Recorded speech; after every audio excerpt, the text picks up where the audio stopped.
Selamat malam Tribuners, saat ini Anda menyaksikan berita terkini Lampung bersama dengan saya, Mutiara. Kami akan menyajikan informasi menarik dan terkini untuk Anda dari berbagai daerah di Provinsi Lampung. Dan inilah berita terkini selengkapnya. Subsidi dicabut, harga minyak goreng kemasan naik. Pemerintah resmi mencabut subsidi minyak goreng kemasan per 16 Maret 2022 kemarin.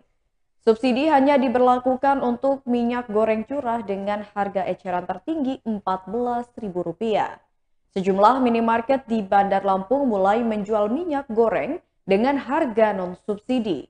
Salah satunya di minimarket Jalan Imam Bonjol, Bandar Lampung. Minyak goreng kemasan merek Sania dijual dengan harga Rp24.700 per liter. Sementara harga minyak goreng merek Fortune dijual dengan harga Rp48.300 per 2 liternya. Meski sempat mengalami kekosongan, Tony, karyawan minimarket menyebut stok minyak mulai dikirim lagi pada hari ini. Tony menyebutkan stok minyak goreng tersebut juga didistribusikan ke toko retail lainnya. Karena itu saat ini masyarakat tidak lagi harus mengantri atau membatasi pembelian minyak goreng. Sementara itu, harga minyak goreng kemasan di Pasar Tamin Bandar Lampung dijual Rp25.000 per liter. Pedagang di pasar tersebut, Tati, mengungkapkan meski dijual dengan harga Rp25.000 per liter, namun untuk barangnya belum didistribusikan dari agen. Pedagang lainnya yakni Wiwi, mengaku tidak menjual minyak goreng kemasan, tokonya hanya menyediakan minyak goreng curah. Dirinya mengaku jika harga minyak goreng curah saat ini yakni Rp14.000. Wiwi mengatakan harga minyak goreng yang dijual ke konsumen tergantung dari harga distributor. Jika distributor menjual dengan harga tinggi, otomatis harga jual ke konsumen juga mengalami kenaikan. Dicabutnya subsidi minyak goreng dari pemerintah mendapatkan tanggapan dari masyarakat. Salah satunya yakni Purwanti, merupakan warga Kedaton Bandar Lampung ini mengaku tidak begitu memusingkan soal harga minyak. Menurutnya yang paling penting adalah ketersediaan stok di pasaran aman, cukup untuk memenuhi kebutuhan harian. Purwanti mengakui bahwa sampai saat ini masih kesulitan untuk mendapatkan minyak goreng. Khususnya minyak goreng curah yang biasanya banyak beredar di pasar-pasar tradisional. Oleh karena itu, Purwanti berharap pemerintah dapat menormalkan kembali stok minyak goreng di pasaran.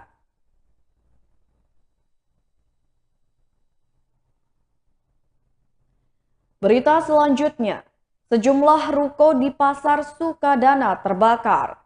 Kebakaran terjadi di Pasar Sukadana, Kecamatan Sukadana, Lampung Timur, pada Kamis 17 Maret 2022 dini hari pada pukul 4:45 waktu Indonesia Barat. Kebakaran di Lampung Timur itu melahap sejumlah ruko yang ada di Pasar Sukadana. Hal tersebut dibenarkan oleh Sekretaris BPBD Lampung Timur Titin Wahyuni saat dikonfirmasi pada Kamis 17 Maret 2022. Kebakaran yang terjadi di Pasar Sukadana Lampung Timur ternyata bermula dari sebuah toko yang ada di dalam pasar. Sekitar pukul 4:45 waktu Indonesia Barat, api muncul dari toko perabotan milik Ujang Karta. Ia memperkirakan kebakaran ini terjadi diduga akibat korsleting listrik. Sementara itu, saksi di lokasi kejadian yakni Satpam Pasar yakni Ilyas mengatakan kejadian berkisar pukul 3 waktu Indonesia Barat. Peristiwa kebakaran juga terjadi di pasar tradisional eks-pabrik karet yang berada di seberang Pasar Cimeng, Teluk Betung Barat yang mengalami kebakaran pada Rabu 16 Maret 2022 sekitar pukul 15 waktu Indonesia Barat.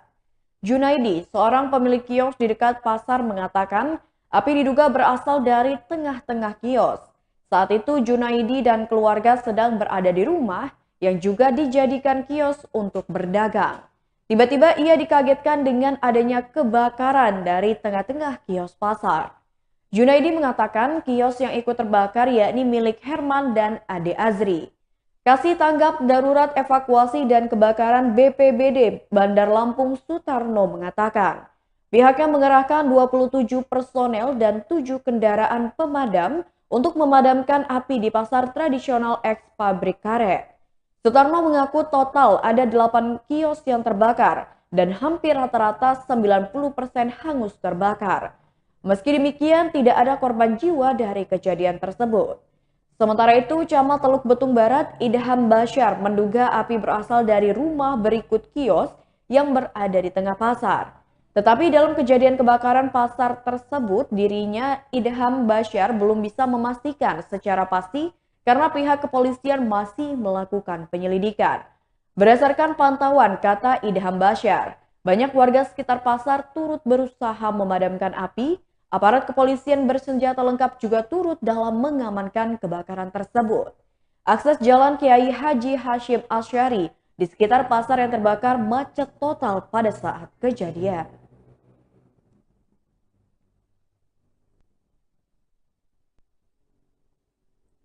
Berita selanjutnya, sebuah rumah di Bandar Lampung ambruk, 1 orang meninggal dunia. Badan Penanggulangan Bencana Daerah Bandar Lampung menerjunkan 14 personel guna mengevakuasi 1 keluarga yang tertimpa bangunan rumah kontrakan di Jalan Gajah Mada, Gang Moris, Tanjung Karang Timur. Kepala BPBD Bandar Lampung Syamsul Rahman kepada Tribun Lampung mengatakan ada juga 4 personel pos kecamatan Tanjung Karang Timur, 1 personil PMI, 1 ambulans Yayasan Wujudkan Mimpi, 6 IEA Bandar Lampung. Ada juga 3 personil Samapta Polda Lampung, 11 Basarnas Provinsi Lampung, dan 2 personil Forum Rescue Relawan Lampung.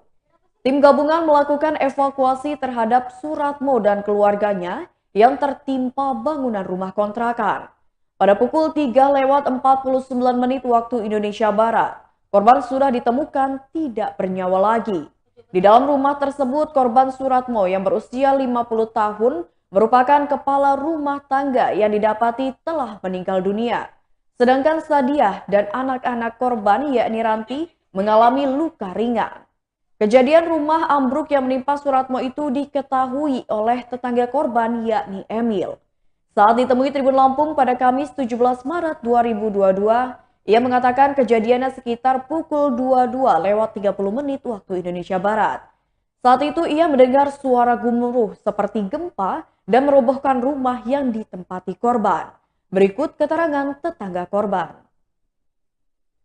Pak, boleh diceritain Pak kejadian semalam itu? Bapak kan tetangga dari Pak Suratmo ya Pak ya? Itu seperti apa sih Pak kejadiannya Pak? Ya, tahu-tahu ya kedengarannya suara itu, rubuh itu kan. Gemuruh gitu ya Pak ya? Iya. Jam berapa kejadiannya Pak? Jam 11, setengah 11, jam 11-an gitu lah. Jam 11-an. Terus Bapak ini tetangga samping rumahnya Pak Ratmo ya Pak ya?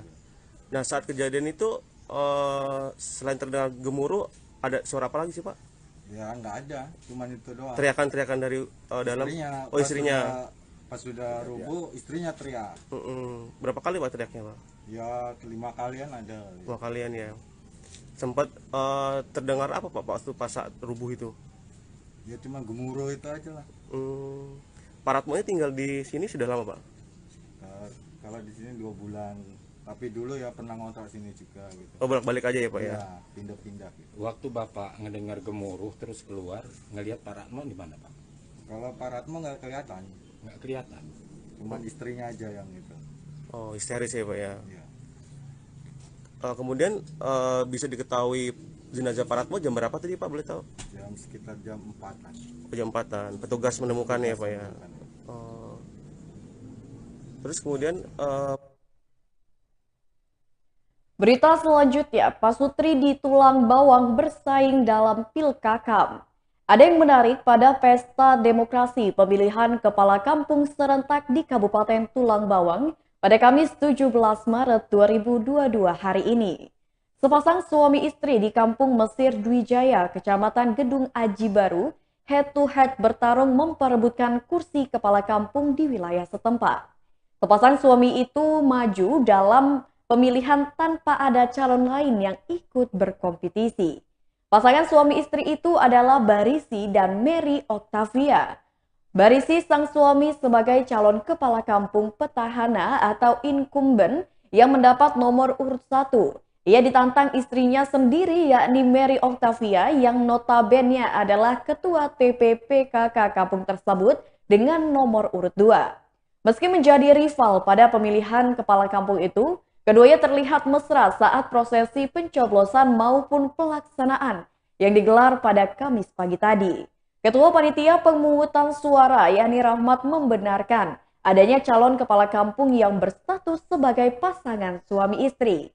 Rahmat menyebut jika Barisi sebagai calon kakam petahana dianggap masyarakat memiliki kepemimpinan yang bagus, sehingga tidak ada warga lain yang mendaftar sebagai kandidat calon kepala kampung hingga masa pendaftaran selesai.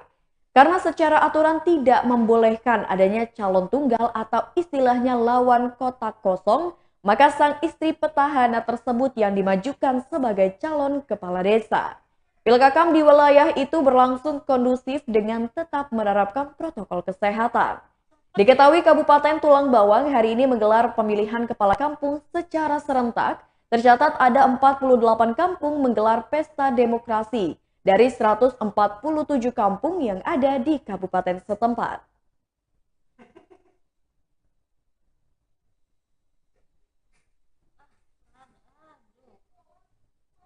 Berita selanjutnya. Ketua DPRD Pesisir Barat ajukan pengunduran diri. Ketua DPRD Pesisir Barat Nazrul Arif yang berasal dari fraksi Nasdem mengajukan pengunduran diri. Langkah pengunduran diri Nazrul Arif sebagai penyegaran di tubuh fraksi Nasdem di DPRD Pesisir Barat. Pengunduran dirinya dari Ketua DPRD Pesisir Barat dibenarkan oleh Nazrul Arif. Nazrul pun yakin setiap keputusan partai memiliki dasar dan kajian yang strategis guna mewujudkan restorasi menuju perubahan yang berkemajuan.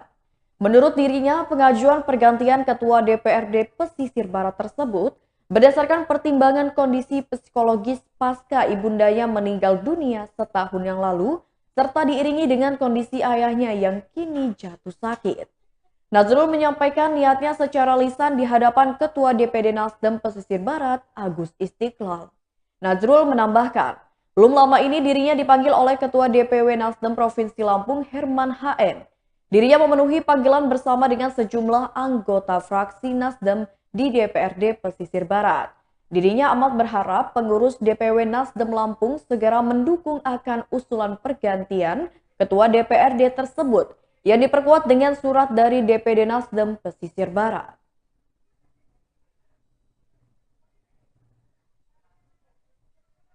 Berita selanjutnya, jelang Ramadan harga kebutuhan pokok di Lampung Utara alami kenaikan.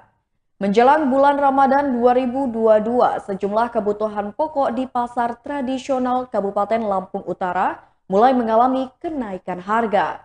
Hal itu diungkapkan oleh para pedagang di Pasar Pagi Kota Bumi, Lampung Utara. Seorang pedagang di sana, Mulyani, mengatakan bahan pokok yang mengalami lonjakan drastis adalah harga cabai dan sayur mayur. Harga cabai merah yang sebelumnya di kisaran Rp20.000 saat ini melonjak hingga Rp45.000 per kilogram. Begitu pula cabai rawit sebelumnya harga per kilonya hanya Rp30.000, kini sudah di angka Rp45.000 per kilogram. Sayur mayur seperti terong, kentang, tomat, wortel juga ikutan naik. Hanya bawang merah dan bawang putih yang harganya masih dianggap normal, di mana di kisaran harga Rp30 sampai Rp35.000 per kilogram. Tak ketinggalan harga telur ayam pun kini sudah di angka Rp25.000 per kilogram. Hal senada juga diakui oleh pedagang pasar lainnya yakni Lucy, yang mengeluhkan kenaikan drastis pada beberapa item barang kebutuhan pokok. Dirinya harus memutar otak guna menjaga pelanggan agar tidak berpaling dengan cara menjual bahan pokok dengan keuntungan tipis. Selain itu, gula pasir pun kini harganya mulai berangsur naik dan yang paling miris menurutnya adalah minyak goreng. Minyak goreng yang katanya sudah dijamin tidak akan susah mencari barangnya, ternyata hanya isapan jempol belaka. Ia harus rela mengantri berjam-jam demi mendapatkan minyak goreng 2 dus yang pembeliannya pun harus dipaketkan dengan berbagai barang yang tidak laku di pasaran. Ia berharap pemerintah dapat menertibkan pedagang besar yang mencoba mengambil kesempatan untuk menjual barang-barang yang tak laku di pasaran dengan mendompleng minyak goreng sebagai senjata pamungkasnya dalam meraup keuntungan.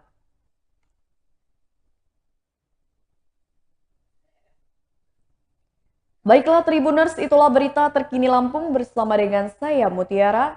Selamat malam dan